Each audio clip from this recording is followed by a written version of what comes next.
Ladies and gentlemen, our next panel is Flipping the Switch. Biden's energy policy goes dark. Please welcome our panel. From the American Conservative Union Board, former Representative Bob Beauprez, Pennsylvania Representative Mike Kelly, Wyoming Senator Cynthia Lummis, and from America's Voice, our moderator, Tudor Dixon.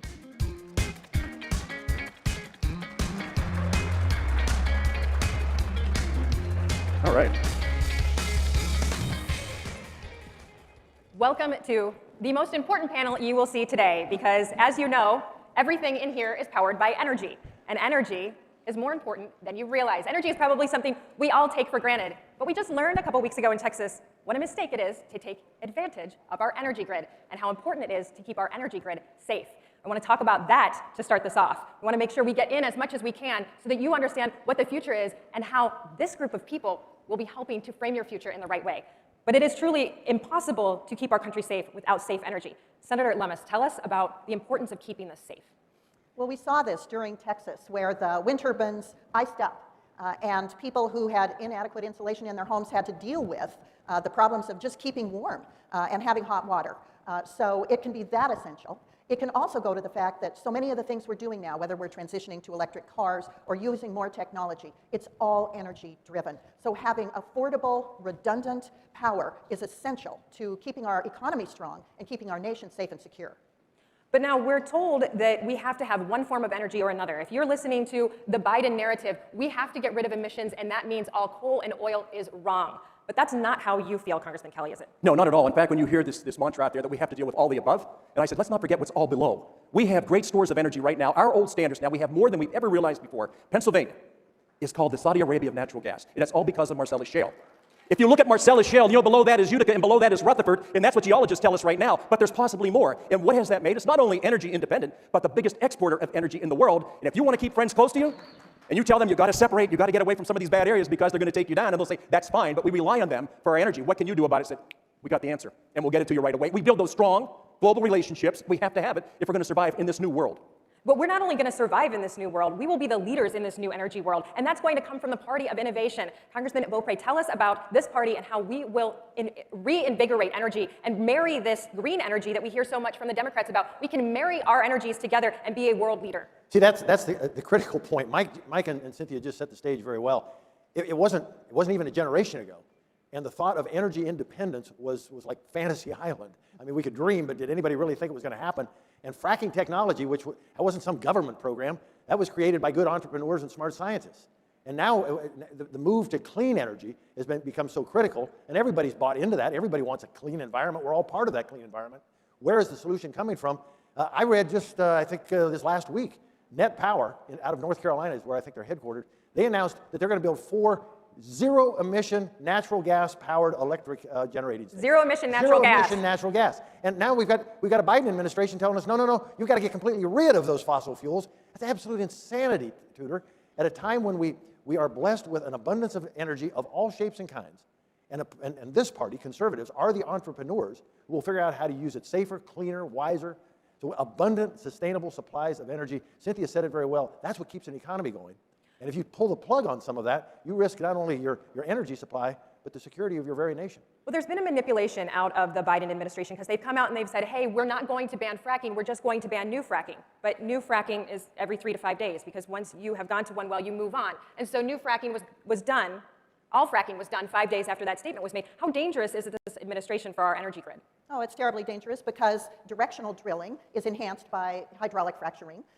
The opportunity to have a diverse portfolio is really threatened by this administration. You look at the president's appointee for Secretary of the Interior, Deb Haaland. You know, I wish desperately that she would go to President Biden and explain to him how important it is to have energy production and pipelines on federal land, but she desperately wants to implement his agenda, which is no oil, gas, coal, pipelines, no trapping on federal land, public land. My state is half federal land. Utah is 2/3 federal land. Nevada is 7/8 federal land. Alaska is 9/10 federal land. These states will be shut down, and the ability to cross federal land with pipelines will be so deeply impaired that we'll have to turn to things just like solar and wind. And with those the only options, what that does is maybe help us with our air quality, but it's terrible for our land quality.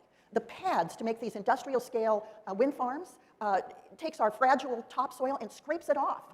So there's a much more environmental impact from wind energy than there is from oil and gas on the surface of the land. So we're only looking at one factor. We're looking at the air and the climate, and we're not looking at what we're doing that has other detrimental environmental impacts. We have to look at the whole picture, and that's where hydraulic fracturing and directional drilling is such an important thing. It has made, like Bob Beauprez said, our energy independence and our ability to export so strong. And wind and solar, as great as they may be, they are not reliable. You need that constant, reliable source of coal and natural gas that has to be there. But that's not there if you have wind and solar, which is what we saw in Texas. But we also know from our northern states that if you have solar power, when those solar panels get covered in snow, they are not effective. And there's no, I mean, that sounds silly, but this is something that we deal with every day up north. We have snow all the time, and we don't have the reliability of solar panels. That's not to say that solar panels don't have a place. They can be married into this grid, but the grid has to be controlled by what is sustainable, what will keep us going.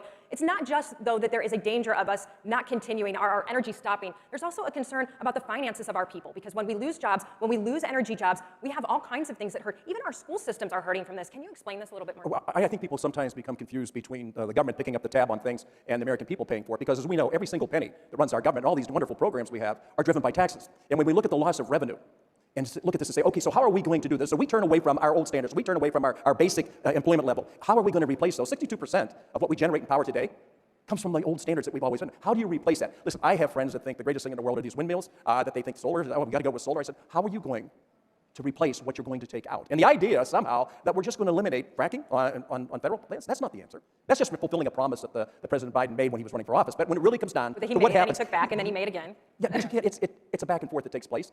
And I just think that we know what works. We know what we rely on. And when you talk about technology, clean coal technology, people think we're burning big chunks of coal. It's powder.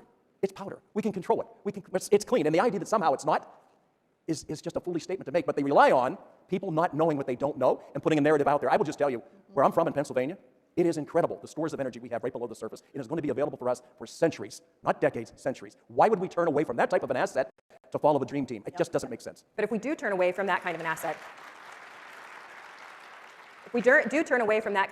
because that looks like that's the direction this administration wants to go, we end up going overseas. And how dangerous is that? Because we have to have that reliable energy source, and we've already established that solar and wind are not those reliable energy sources. How dangerous is that? Well, it's not only dangerous, Tudor, it's stupid.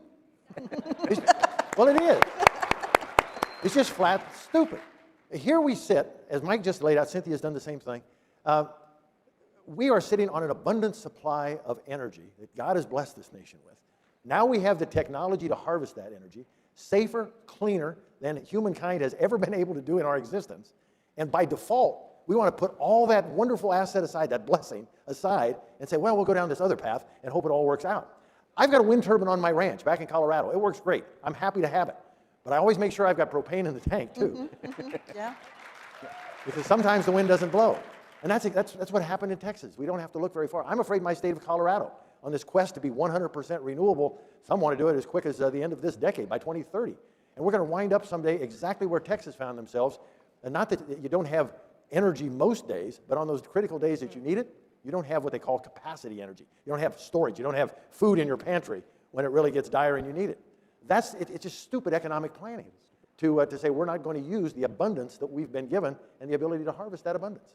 You can't assume that energy will always be there, and if this administration has their way, your energy costs are going to go way up. Now, Senator Lummis, I want to talk about nuclear. Some people say this is the cleanest energy out there, but there's a lot of fear around nuclear, so let's talk about that a little bit. Well, it's zero emission. It can be done safely, especially when we do it with small distributive nuclear. So rather than have very large nuclear plants along rivers and oceans, the technology exists to have smaller nuclear that is away from large waterways and can fuel a city and power a city and do it on an individual distributive basis. And we have the uranium in the United States to do it. We have the ability to convert it and use it for fuel. And so this is an important component that is zero emissions that the Biden administration has not embraced. I hope they'll look at it again. I hope so too. I want to talk now about the increased cost of gas, because we see gas going up. We're going to see gasoline prices going up, but we're going to see energy costs going up.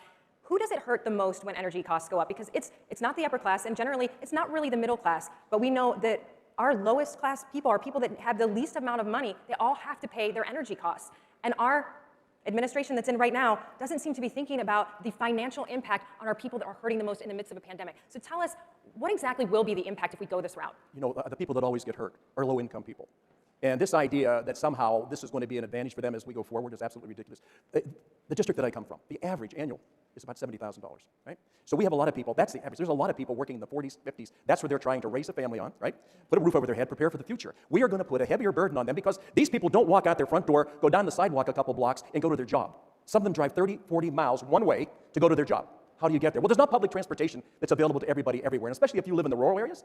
This is absolutely insane. So the people who bear the heaviest burden, who are going to have to absorb all these costs, are the ones who are telling, don't worry, this is going to work out in the long run. Of course, the left's idea is always that you penalize people by adding taxes and regulations, and you reward a far left agenda that says this is the way we have to go into the future. My only question is, have you ever actually sat down with people who are going through these great tough times? Have you ever actually heard what they have to say? Have you ever actually walked that walk with them? Have you gone into their factories? Have you gone into their minds? Have you seen what they have to do to put bread on the table for their families and then turn around and tell them, in the long run, this is going to be good for you? Yeah. And they're saying, yeah, but in the meantime, I'm trying to raise my children. I'm trying to get them ready for a future, and you're making it harder for me to get there. I always thought being able to get from point A to point B the most economical way is probably a great advantage for us in America, because so many of us live far from our jobs, right? You want to live in the suburbs, you want to live in the country, and you're going to go to work wherever the work is.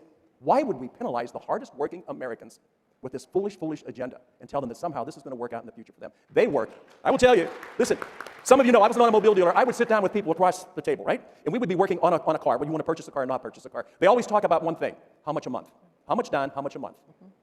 The man, the husband, would turn to his wife, and she would pull out one of these spiral tablets, and he'd say, honey, can we actually go another $7 or $8 a month on payment? Now, other people laugh at me and say, oh, come on, Kelly, $7 or $8 a month, that's nothing. I said, maybe to you, but not to these people. She would pull out that spiral tablet, and she goes, you know what?